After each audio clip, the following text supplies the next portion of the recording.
So guys, I'm going to do chicken balti today, really quick one. So start off by heating up your oil in a pan. I'm using the water, you can use any good pan really.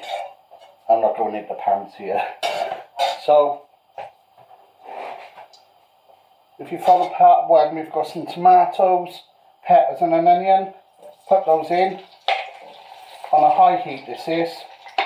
With about half a cup of oil in the pan. Let those cook through for a couple of minutes.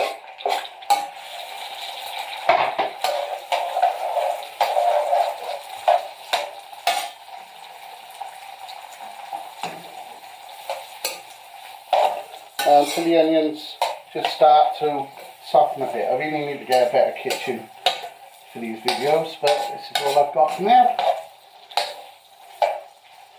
So I'll let those cook up. And you can follow my recipes on dougsbir.com.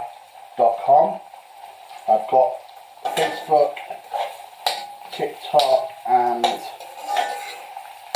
Instagram account for those as well. Whoops, bit of onion fluid. So get those in.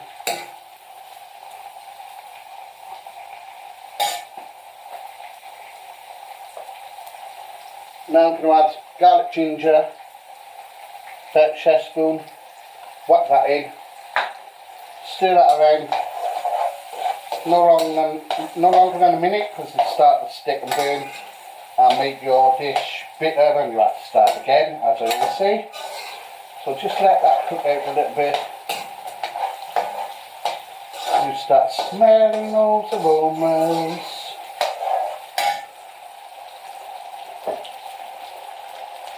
While you're at it, pour yourself a nice little drink.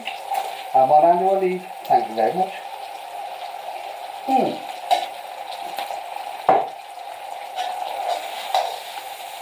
I use this pot because I can get at the sides where there's a lot of heat and do slightly big portion for two people rather than one. As you don't really want to slave over the cooker. Cooking one portion at a time. Even though I'm living alone, I will put one in the fridge for later. Or if someone wants to come and try one, there's a spare one here. Yeah, that's looking good now. Now I'm going to add my chilies. You can pound them and mash them if you want, but I blended them because I tried pounding them and they took forever. A bit about myself. My name's Chris and I'm from South Wales, near the valleys in a place called Cwmbran, and I'm a care worker and I work nights. I've been cooking curries for a long time. I love cooking, I also like painting and drawing. And I run a music page on Facebook called Relive the 50s to the Noughties. Just a little sideline. So I'm starting at my website, dougsbir. Just something to keep me out of trouble. Hopefully make a couple of quid out of it as well in some time. Yeah, that's cooking nice. Starting to fry a little bit. You don't want those onions to fry brown. You just want them right, translucent. Depends how much white you like in them. If you're doing a vegan curry, I think leaving a bit of al dente in there, a bit of a crunch, can help with the textures. Being a meat lover, that is for me anyway.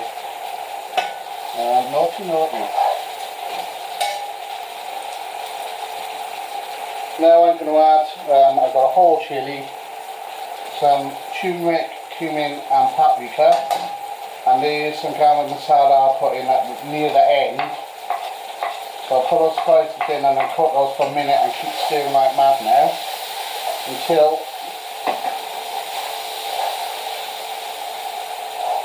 until you smell the spices aroma coming up.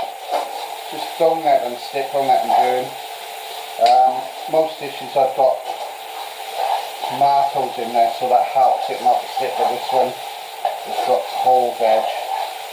Yeah, that does smell like Balti now.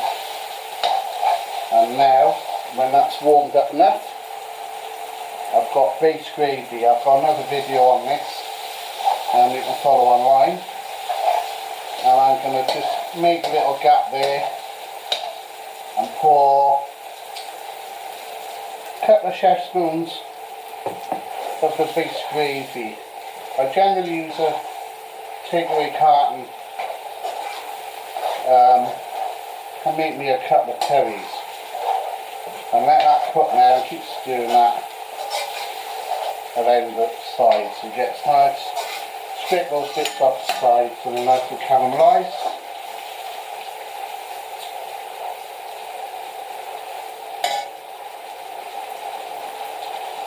And have another little tipple.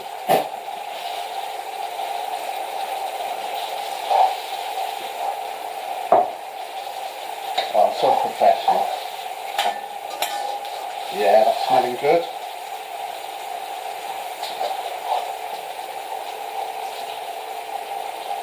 About 5 minutes for the first bit of base gravy. Till it starts to look like porridge oats texture, as I always say. Not veggie bread, but porridge. That texture. Gets lots of little dimples and bubbles. And it really starts sizzling nicely.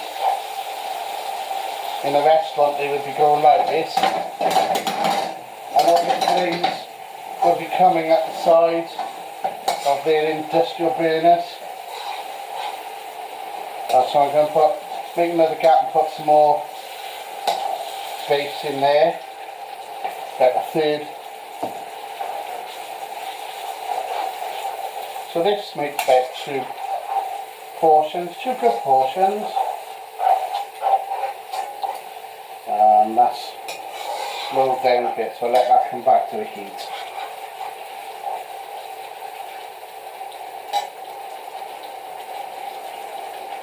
Wait for it to get that porridge texture again. Take about 5 minutes. You can leave it, you don't have to stir like mad, because there's some fluid in there now. And then the onions will caramelise on the bottom, just don't let it stick. And scrape all those lovely bits. As Jamie Oliver would say, scrape those gorgeous bits off the side. Jamie Oliver. We love Jamie Oliver, don't we? I'm just joking.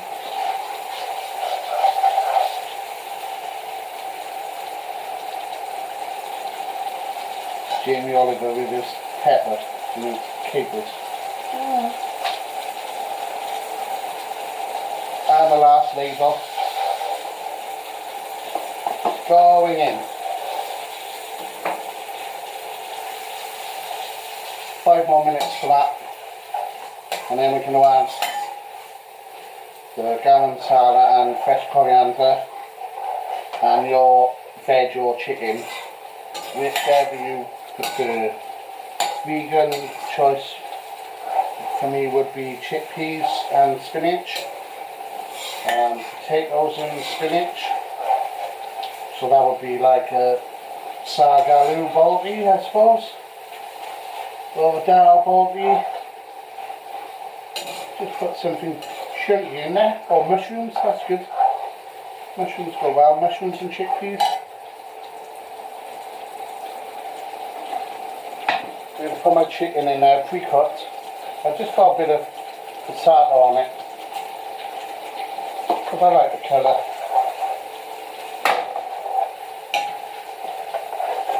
So there's chicken's gone in. Now the garam masala can go in, and finally fenugreek. I've got 1 or 2 curry leaves in there as well. Methi, fenugreek, curry leaves. Stir that around put those in at the end. They're quite delicate and they lose their flavour if you put them in at the beginning. And right at the very end, the coriander. I normally put some in there and then I keep a bit to sprinkle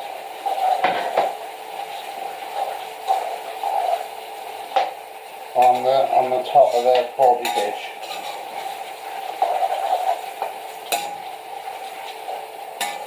If you're using raw chicken, not pre-cut chicken, you need to cook at least 10 minutes.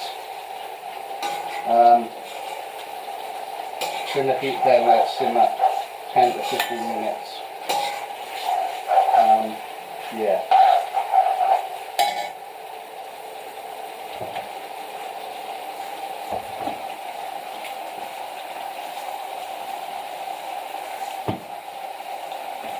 Season with some salt.